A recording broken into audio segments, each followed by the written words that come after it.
Hello friends, welcome to my channel horror story with me. मैं आपका दोस्त बिलाल आज से आपके साथ हॉरर स्टोरीज शेयर किया करूँगा। और अगर आपके पास भी कोई हॉरर स्टोरी है या कोई वाक़या जो आप लोगों के साथ पेश आया हो, आप लोग मेरे साथ शेयर करें। मैं डिस्क्रिप्शन बॉक्स में अपनी आईडी और नंबर मेंशन कर दूँगा। आप वहाँ मुझे अपनी स्टोरीज़ भेज सकते हैं।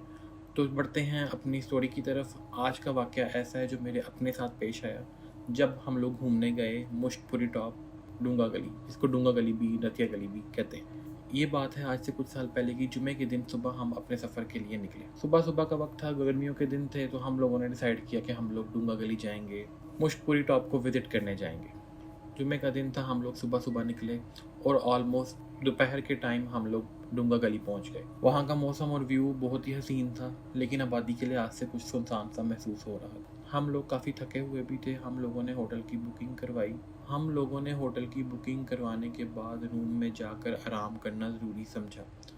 होटल का नक्शा कुछ इस तरह से था कि हमारा रूम फर्स्ट फ्लोर पर था। हमारा कमरा सबसे आखिरी वाला था, जिसकी खिड़की सुनसान जंगल की तरफ खुलती थी, जिसका व्यू बहुत खौफनाक था और जंगल को देखकर ऐसा लगता था कि यहाँ पर कोई आता जाता नहीं है। हम लोगों ने अपना सामान सेट किया और आराम करने लगे। अगले दिन हम उठे, सुबह तैयार होकर नीचे होटल नाश्ता करने आ गए। नाश्ते के दौरान हमने अपने ट्रैक को डिस्कस करना शुरू कर दिया। सामने बैठे मैनेजर ने जब हमारी ये बात सुनी तो वो हमारे पास आया और उसने एक ऐसी बात कही जिसको हम सुनकर काफ़ी घबरा गए। वो कहने लगा, अगर आप लोग मुश्तपुरी टॉप पर जा रहे हैं तो आप लोगों ने मगरिब से पहले पहले वापस लाजमी आ जाना, और अगर रास्ते में आपको किसी भी किस्म की कोई आवाज़ आए तो आपने उसे मुड़कर नहीं देखी। ये कहते ही वो वहाँ से चला गया और हम लोग एक दूसरे का मुंह देख रहे थे। खैर, हमारी एक्साइटमेंट बहुत ज़्यादा थी। हमारे साथ हाइकिंग पर मेरे अम्मी अब्बू और भाई और एक बहन भी थी। हमने टिकट्स ली जो कि बहुत सस्ती थी और सफ़र का आगाज़ किया। शुरू के 5-7 मिनट हम लोग बहुत आराम से चढ़ते जा रहे थे, टांगे ऐसे जैसे पत्थर घिसट रहे हों। हमने इस बात पर गौर नहीं किया और लोगों को चलते देखकर हम भी उनके पीछे चल पड़े। सफ़र बहुत ही अच्छा जा रहा था। खुद को बहुत ही एक्टिव महसूस करते हुए मैं सबसे आगे निकल गया। मेरे साथ और भी लोग थे, मगर मैं तेज़ी से सबसे ऊपर पहाड़ पर चढ़ता जा रहा था। थोड़ी ही देर चढ़ाई चढ़ने के बाद मुझे पीछे से मेरे भाई की आवाज़ आई और वो मुझसे आकर कहने लगा कि अम्मी की तबीयत ख़राब हो गई है और अब वो उनको लेकर वापस होटल जा रहे हैं, और वो कह रहे हैं कि मगरिब होने से पहले पहले वापस आ जाना। अभी मेरे भाई ने इतनी ही बात की थी, इतने में मैंने देखा कि जो लोग हमारे साथ जा रहे थे वो अब मुझे आगे कहीं नज़र नहीं आ रहे। मैंने भाई से पूछा, क्या हम लोग किसी गलत ट्रैक पर तो नहीं आ गए?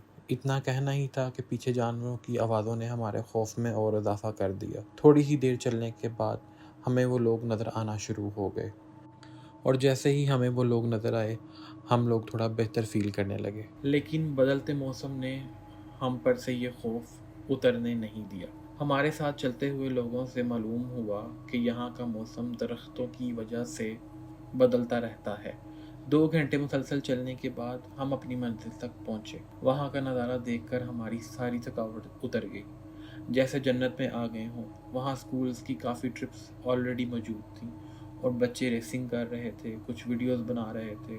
क्योंकि वहाँ पर सिग्नल नहीं आ रहे थे तो हम सब भी अपनी अपनी वीडियोस और पिक्चर बनाने में मसरूफ़ हो गए।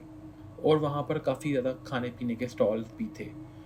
कुछ लोग बारबेक्यू कर रहे थे। उन्होंने हमें ज्वाइन करने की रिक्वेस्ट की तो हम लोग भी उनके पास बैठकर उनसे बातें करना शुरू हो गए।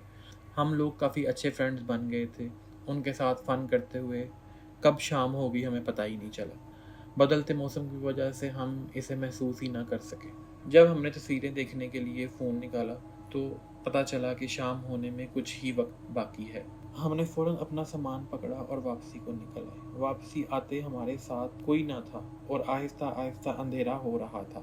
बारिश की वजह से ट्रैक काफ़ी स्लिपरी हो रहा था। हमें गिरने का खौफ भी शुरू हो गया। हम जल्दी जल्दी कदम बढ़ाने लगे। अब मगरिब का वक्त हो चुका था और हमारे फ़ोन की बैटरी भी लो हो चुकी थी। हमें टॉर्च की बहुत ज़रूरत थी। हमने एक एक करके मोबाइल्स की टॉर्च को यूज़ करना शुरू किया कि चंद ही कदम पर हमें महसूस हुआ कि पीछे हमारे साथ कोई शख्स चलता हुआ आ रहा है, जिसे हम देख नहीं पा रहे, मगर उसके कदमों की आवाज़ हमें महसूस हो रही है।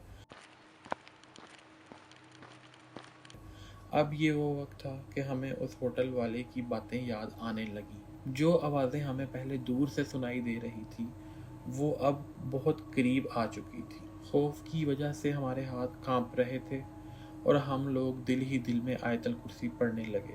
آیت الکرسی پڑھتے ہی کچھ دیر تک خاموشی ہو گئی اور وہ جو تیز تیز آوازیں ہمیں محسوس ہو رہی تھیں وہ اب نہیں آ رہی تھی۔ ہم تھوڑا تیز تیز قدموں کے ساتھ چلنے لگے۔ کافی دیر چلنے کے بعد میرے بھائی کو کان میں کسی کی آوازیں آنے لگی، جیسے کوئی چیز اس کے کانوں میں سرگوشی کر رہی ہو۔ تو اس نے ڈرتی ہوئی آواز میں ہم سے پوچھا کہ کیا تم لوگوں کو بھی وہ آوازیں سنائی دے رہی ہیں؟ ہم نے جواب دیا کہ کیسی آوازیں؟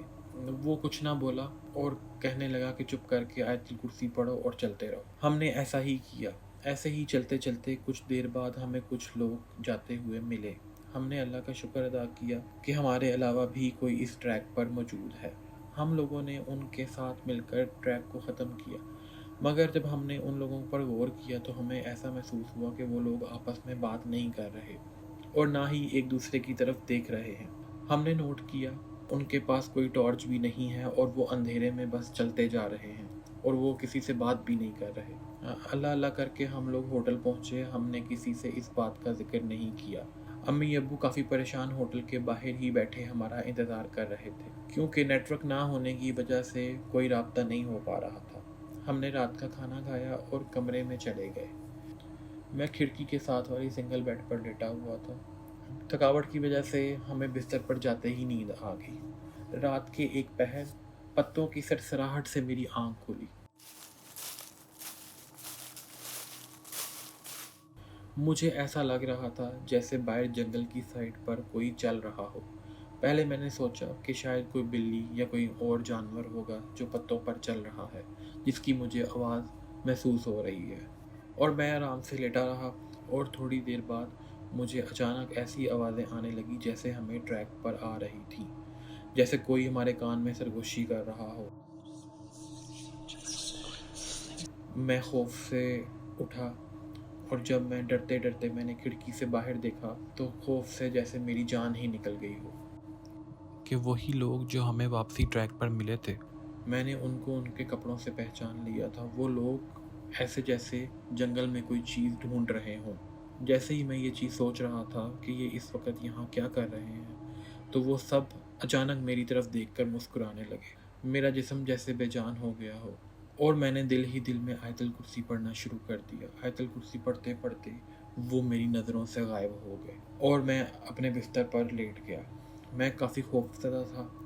آیت الکرسی پڑھتے پڑھتے مجھے کب نیند آ گئی مجھے پتہ نہیں چلا۔